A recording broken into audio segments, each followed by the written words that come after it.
All right, guys, today we've got my Mustang GTD and we've got my 2022 GT500. Today we're gonna talk a little bit about this. Now, I've had this car since Wednesday. This is the 20th production car. I'm VIN number 38.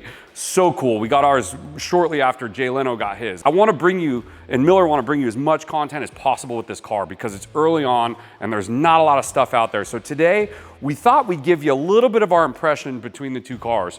We are going to do a full-length, rip-it-hard video as soon as my break-in miles are done and I can drive this car hard, so stay tuned for that. But in the meantime, I wanted to touch on a couple things. So just so you know, to preface this video, we actually drove the car today, even though Ford suggests not to.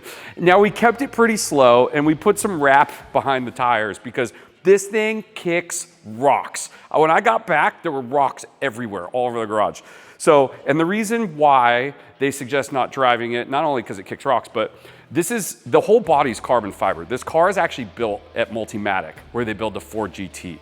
So they can't bake the paint over the carbon fiber like they can on this car, right?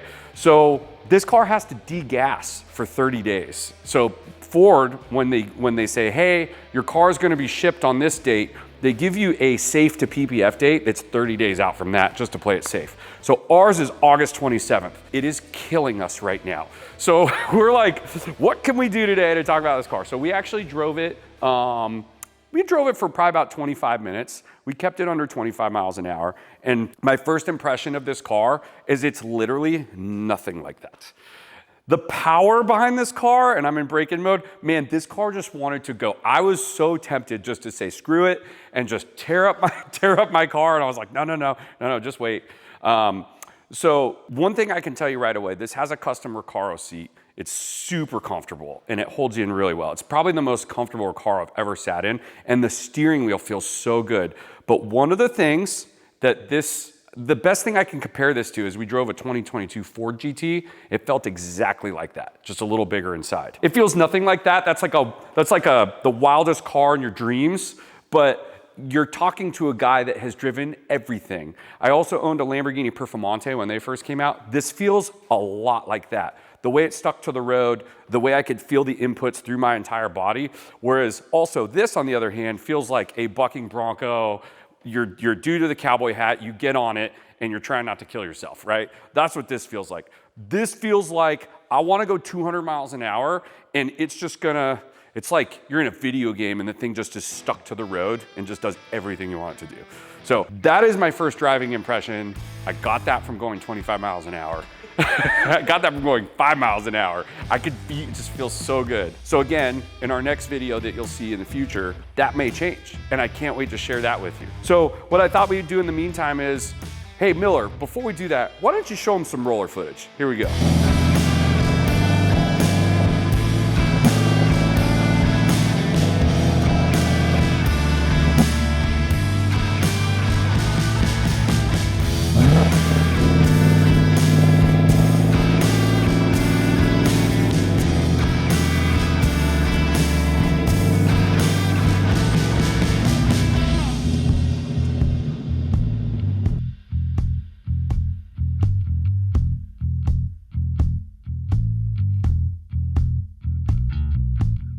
All right, guys, I brought out the tape measure. And the reason I did this, number one, when I used to come into my garage, this was like bulky and massive and looked so like masculine.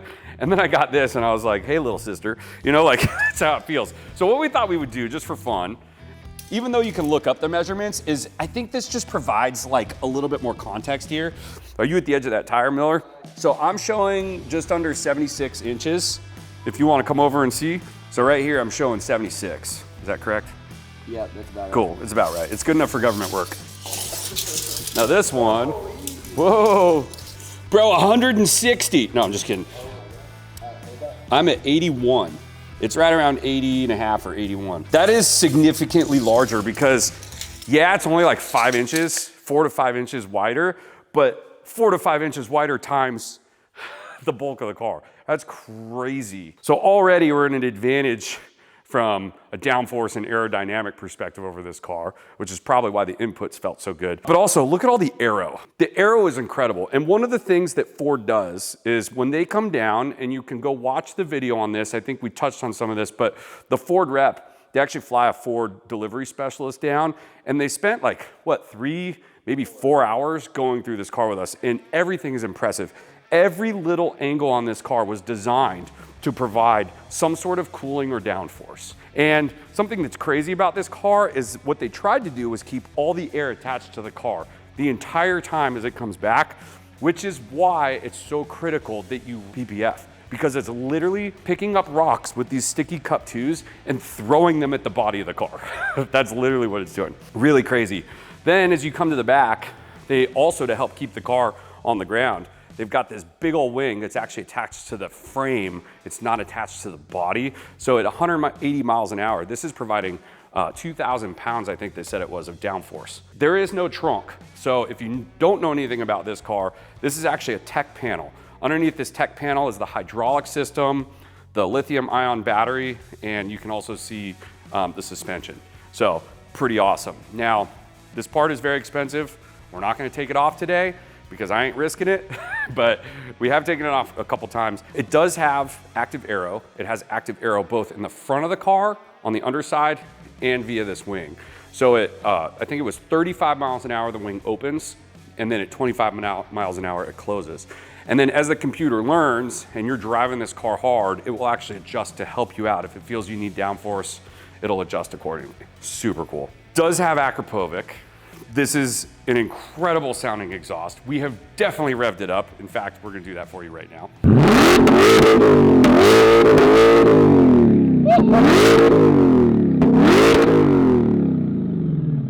It is just an absolute beast. Between the way this car sounds, and you've probably seen some of the racing footage that they've put out there, and the way it looks, you can only get a small feel of that from the photos and video. Like, in person, this thing takes your breath away. We had almost 200 people here on Saturday for the unveil. What I didn't do a cover pull, I did a driveway drive. It was completely silent. It was actually so weird. I felt a little uncomfortable as I was driving down the driveway. And when I pulled up, I rolled down my window. You could hear a pin drop. There was literally like 200 people standing around the car. And the comments and reactions I got after that was that they had no idea it had this much road presence. And so it was kind of like an awe. So brilliant idea, Miller and me, thank you. We're gonna pat ourselves on the back for doing a very uncommon reveal of a car. But that's literally how this thing makes you react in person. All right, guys, where someone would normally place an ad, we're taking a quick break in the video to tell you where you can actually see this car in person, because I know that's really what you want to do. And Miller and I are going to have it out so often. So the first one is we are planning to take it to the retro meet at Mustang Week this year, which I think is the first week in September. So we'll probably put a date in here for that. We plan to be there. We will let you know as things go on what that looks like. We are going to also be taking it to Cars and Coffee Morrisville, which is out by Raleigh, North Carolina. I think that's September 6th. So stay tuned for that. That's September 6th, 8 to 10 a.m. You can look up Cars and Coffee Morrisville online.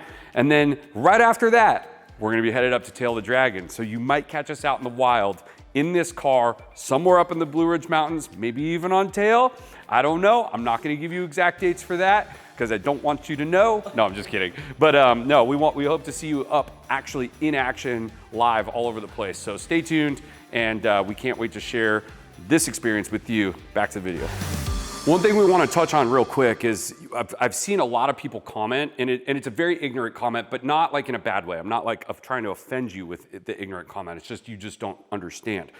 Since I got to spend about 4 hours with the Ford rep here, I really got an intimate knowledge of what the process is on building this car. This is not an S650 with a body kit on it. It is nothing like that. This is a purpose-built, ground-up GT3 race car that they built for the street. And what that means is they take an S650 chassis that comes off the line, they send it up to Multimatic, and then they tear the whole damn thing apart, literally down to nothing. And then they built a custom carbon fiber body for the entire car. There is a steel A-pillar in this car, but the rest is literally carbon. Like, that's crazy. And then the active aero system, the custom suspension, the rear transaxle, the motor, yes, it's the same motor that they use in the GT500, but it's sent out to a completely different company to have built completely different than this. That's how they extracted more power. That's how it performs better and different than this. This is a dry sump car. So that they did that because this thing's flying all over the place and they want to make sure that everything's greased up, all the internals are taken care of while you're driving it hard, right? All the aero, like this is not a this is a Mustang. This is a Mustang. This is a purpose-built race car, supercar that looks like a Mustang. That's what this is. Now, also, let's speak to rarity. No, you cannot just go out and buy one of these. There was a 1-month window in early 2024 where they opened up an application process. For those that you don't know, they had 1 month for everyone to submit their applications. They got a ton of them. It included a long computer application, many, many pages long, all this information. Then you had to make a 1-minute video talking about why Ford should choose you. Now, this is the 20th production car they ever built. We mentioned that. This is VIN number 38. And their set production sounds like it's probably gonna be in the 1,300 plus or minus range for the full production run, which will go from now until 2027, at least as far as their planning is concerned. So it doesn't matter how much money you have or who you are, you cannot get one unless you were already accepted or chosen by Ford to receive an allocation. With that being said, I don't know why I have one. I'm very honored and humbled to have one, so I'm not approaching that from like a cocky or ego standpoint. I'm just telling you the reality that's a very objective standpoint of what this car is, which is insane, and it's sitting right here. And now, with this whole thing with the PPF, Ford was like, hey, you know what, your car's complete, we want you to have it in your hands. And I'm like, oh man, I'm so happy it's here. I'm like, damn it, Ford, you should have just kept it until I could PPF it, because it takes everything in my power to not drive it. It's crazy. I will mention something really cool that's a little Easter egg. So I don't know if you've seen these. I'm going back to the car itself. These canards here. So they were doing a lot of track testing. These were actually not going to be an original option. These were added later. They needed more downforce. When they were testing at the track, they needed more downforce. So my understanding was they took aluminum bits and were like measuring different heights. And this is the shape and design they came up with. And this actually shaved 2 seconds off their track time. I think we need to pop the hood. Yeah. And I think we need to pop the hood on that. And I think we need to show people the difference. Let's do it.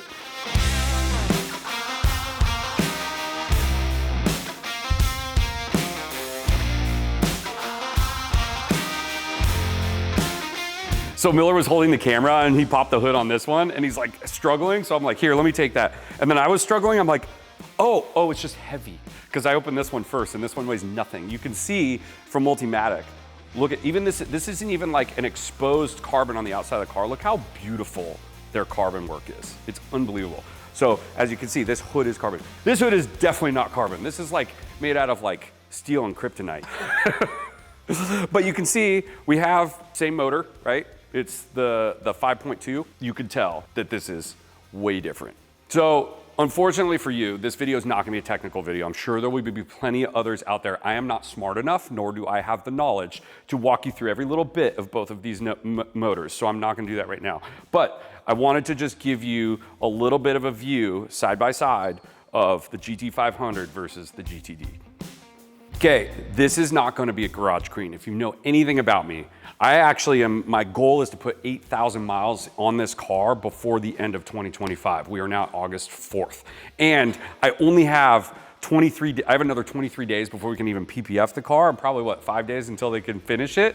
So that's asking a lot. I think the first weekend or the first week after PPF, we have well over 1,000 miles planned. I think it's almost 2,000 miles. So this will not be a garage queen. So one of the important parts about a car that I'm gonna drive a lot is the interior.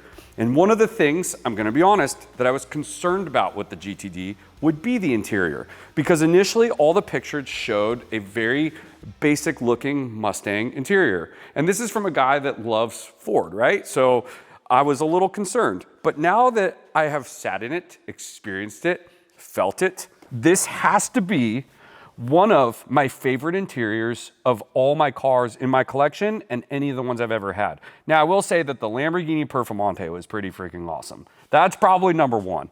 This is probably second to that. However, the way the seat feels, and I'm a little bit bigger guy, it just hugs me perfectly. I can adjust it. It is a manual seat, so I can move it back and forth, but I don't have all the electronic stuff, but I can actually also adjust the back, which is cool, because I know in the Porsche GT3, you can't do that. And that's kind of a downer. Same with the Performante, you cannot adjust the carbon bucket seat. What I also really love about this, I don't know what they did with the steering wheel, but it's amazing. They actually have leather on the outside and then Alcantara in the middle for your fingertips. That was actually something they did very specifically. I really like the carbon fiber in here. The added touch, because this is real carbon. It's not a sticker like they do on some of the Shelbys, like my Shelby truck and some of the others. Feels really special, and the pictures do not do it justice. I really like this interior. I really like the screens. I thought I was gonna hate the screens because look at, I have a GT40 sitting next to us. Why the hell would I want a screen? Like in the 350R, I had a GT350R as well. I loved the analog gauges. But in this car, I kind of actually think it makes sense. And it's a lot better and cleaner than I thought it'd be. And I know it's similar to a lot of the newer Mustangs. I know they have this, but watch this. I'm gonna go ahead and turn them on without starting the car. And they did these really cool little touches. I mean, that's pretty awesome. And I know it's gimmicky, right? So, you know, that's for your opinion. And this is all subjective stuff, not objective stuff. But even when you go through the drive modes, if you can show them this, Miller, if I go through the drive modes, it actually shows you a different GTD for every mode you scroll through. That's insane. That red's pretty awesome. Oh, it's that track mode. We're not gonna do that right now. Drag strip, look at that. That's so awesome. And then I think there's another one for slippery. And then you got the custom. I know it's a little gimmicky. I think it's super cool. I think it's a great touch. Now, one thing that wasn't talked about a lot, which I will add about the interior, the sound system in here is absolutely insane. Now, I plan on listening to the car a hell of a lot, especially when I'm driving the mountains. But if you look in the back, there's a panel above the suspension that looks mesh. That's where they hit all that stuff. They actually have a subwoofer and really high-end speakers. And when you start this car, you heard the dun dun dun dun dun dun. In here, you feel like you're just like encapsulated in like the most perfect sound insulated box, and it just sounds incredible. In fact, my brother and I yesterday were sitting in this car and we were playing some old songs in here, and we were just like, this is supposed to be a race car. This has an amazing sound system. So that was kind of a nice to have. I know from pictures, you're saying, oh, why didn't they do something crazier? I get all that. I get it. I love it. Thank you, Ford, for actually keeping it simple. I love this. Because then when you step out of the car, it still feels special, but then you get out of the car and you go, holy shit. Sorry, if you made it this far in the video, there's a couple of Easter eggs we'll show you, because I think it's kind of cool. Yeah. What do you think? Like in the side of the light, there's a little horse. I thought that was a pretty nice little touch. There you go. And my favorite Easter egg, and there's more, I'm not gonna open up all the compartments because they did hide GTD in a lot of places and some little Mustangs in a lot of places. And I've heard that this is on some of the RTR cars, I wanna say, but I love this. They have all the generations of Mustang printed on the back window. I just think that's so cool. So in summary of all of this, what I really love about this car is Ford, Jim Farley, Multimatic, all the parties involved. They took their time to design a very aggressive, incredible car, and they didn't just throw it together to put it out there to break some record or do something. They literally paid attention to all these little details so a guy like me and the public can get excited about just the little things as well. I just think that's so cool, and I appreciate it so much. So thank you, Ford, for making such a badass car, something that I'm really gonna drive and enjoy for a really long time and just have so much fun in. So anyway, I really appreciate you being here. I hope you had fun watching and learning a little bit about this car. Content until we can start driving it and really ripping it down the road is gonna be a little bit limited, but it's sitting here. I gotta pinch myself every time I walk in the garage. Thank you, Ford. Let's just walk around one time, and we're just going to, at this point, I think it'll be a B-roll, but at this point, we're just gonna walk over here, and then Miller's gonna take you out with some really cool shots of the car.